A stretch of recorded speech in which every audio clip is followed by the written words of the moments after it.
Assalamualaikum warahmatullahi wabarakatuh. Perkenalkan, nama saya Aidia Tiana Mesa dengan NIM F43223222067 dari kelas 5A PGSD. Di sini saya akan membuat tugas video untuk memenuhi UAS mata kuliah bahan ajar digital. Langsung saja, di sini saya akan menjelaskan sedikit seputar tentang bahan ajar digital. Yang pertama, definisi dan tujuan pembelajaran bahan ajar pengembangan bahan ajar digital. Bahan ajar digital adalah materi pembelajaran yang disajikan melalui format seperti format PDF, Word, ataupun PPT. Nah, bahan ajar digital ini bisa juga diakses melalui komputer, laptop, ataupun handphone yang kalian punya. Terus ada pula tujuan utama bahan ajar. Yang pertama, mempermudah proses belajar, karena bahan ajar ini dilengkapi dengan fitur-fitur seperti video, animasi, ataupun kuis yang bisa kalian akses secara cepat. Terus yang kedua ada meningkatkan aksesibilitas. Nah, bahan ajar digital ini juga dapat diakses kapan saja dan di mana saja. Terus yang ketiga adalah menghemat biaya. Nah, penggunaan bahan ajar digital ini juga sangat amat menghemat biaya, karena kalian tidak perlu mengeluarkan biaya untuk kertas ataupun apapun itu, karena berbentuk digital gitu. Jadi kalian bisa langsung membukanya di mana saja dan kapan saja. Nah, yang kedua ada juga komponen dalam bahan ajar digital. Yang pertama ada informasi umum yang berisi seperti judul modul, identitas penulis, ataupun jenjang pendidikan dan fase atau kelasnya. Terus yang kedua ada tujuan pembelajaran. Terus yang ketiga ada rancangan penggunaan, yaitu berisi alokasi waktu, model pembelajaran, sarana, dan juga prasarana yang akan digunakan. Terus bagaimana cara memastikan bahan ajar bisa diakses? Yang pertama, kita tuh harus memastikan perangkat elektronik yang akan digunakan. Maksudnya itu tuh kayak memadai atau enggak gitu untuk membuka bahan ajar tersebut. Terus yang kedua adalah jaringan internet. Ini sangat penting ya, karena kita harus memastikan jaringan internet kita tuh lancar agar pembelajaran bisa berlangsung secara lancar gitu. Untuk membuka bahan ajarnya juga kita harus kadang menggunakan internet gitu kan. Ada juga yang menggunakan internet. Terus yang ketiga, materi. Jadi materi yang kita sampaikan ini harus dipastikan sesuai dengan media pembelajaran yang akan kita gunakan. Seperti itu.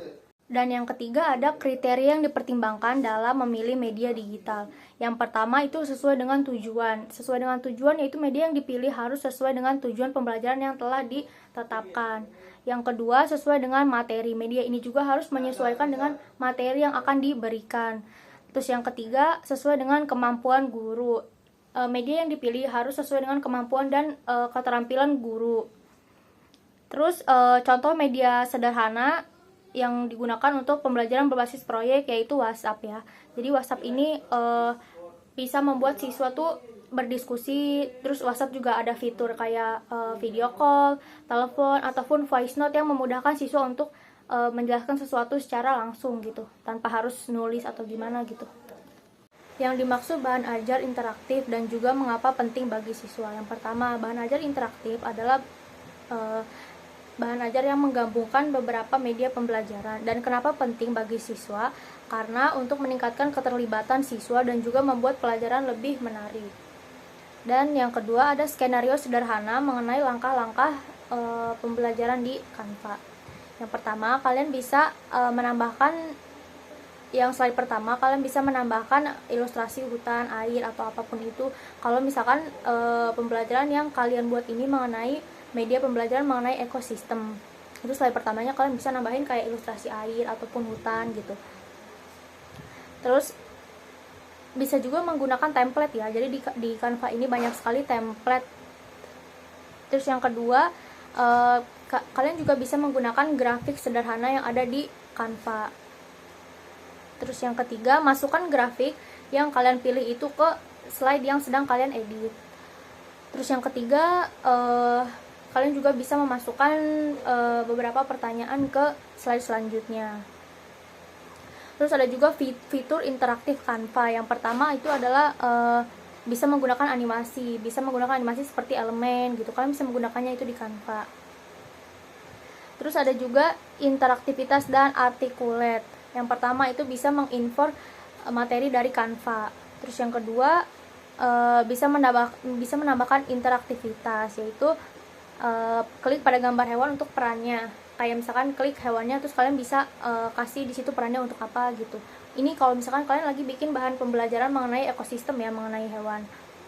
Terus yang ketiga, audio dan video. Kalian juga bisa menambahkan audio ataupun video ke bahan ajar yang kalian buat. Dan yang terakhir, dipublikasikan. Nah, yang kelima ada juga model evaluasi yang tepat. Di sini saya memilih model ADI, yaitu yang pertama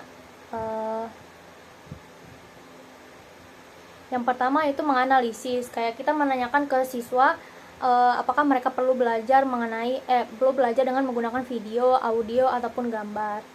Terus yang kedua, desain. Kita bertanya kepada siswa apakah desain atau tampilan bahan ajar yang kita buat ini sudah menarik atau bisa dipahami gitu. Terus yang ketiga, pengembangan. Jadi kita menanyakan kepada siswa apakah informasinya benar atau bahan ajar ini mudah diakses atau tidak gitu. Terus yang keempat, implementasi. Kita menanyakan kepada siswa apakah mereka mudah menggunakan media pembelajaran yang kita berikan. Terus yang terakhir adalah evaluasi. Di sini kita mengevaluasi itu menanyakan kepada siswa apakah seberapa paham mereka gitu tentang pembelajaran yang sudah dilakukan. Terus ada pula strategi untuk menyampaikan bahan ajar agar tepat sasaran. Yang pertama yaitu kita harus mengenali audiensnya, kayak misalkan usianya gitu ataupun kebutuhannya. Terus yang kedua, pilih media yang tepat gitu. Kita bisa menggunakan format seperti gambar, video atau audio gitu. Terus yang ketiga, desain yang menarik. Nah, kita juga menggunakan visual atau desain yang menarik agar siswa tertarik untuk mendengarkan pembelajaran kita. Terus yang keempat, sederhanakan konten. Di bahan ajar tersebut kita harus menggunakan bahasa yang sangat amat mudah dipahami oleh siswa. Jangan bahasa yang sulit gitu. Terus yang empat, tambahkan interaktivitas. Nah, di bahan ajarnya ini kita bisa saja menambahkan seperti kuis gitu untuk menambah keaktifan siswa dalam pembelajaran. Terus yang ketujuh, sediakan panduan.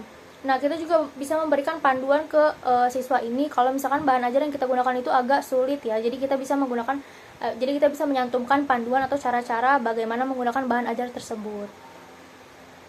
Terus yang terakhir itu adalah menggunakan umpan balik. Nah, kalau misalkan pembelajaran udah selesai, kita juga bisa memberitahu siswa untuk memberikan kita umpan balik atas pembelajaran yang telah kita lakukan. Itu untuk meningkatkan kreativitas seorang gurunya juga gitu. Apakah pembelajarannya berhasil atau tidak gitu, seperti itu. Sekian sedikit penjelasan dari saya tentang bahan ajar digital ini. Kurang dan lebihnya mohon maaf. Terima kasih banyak. Assalamualaikum warahmatullahi wabarakatuh.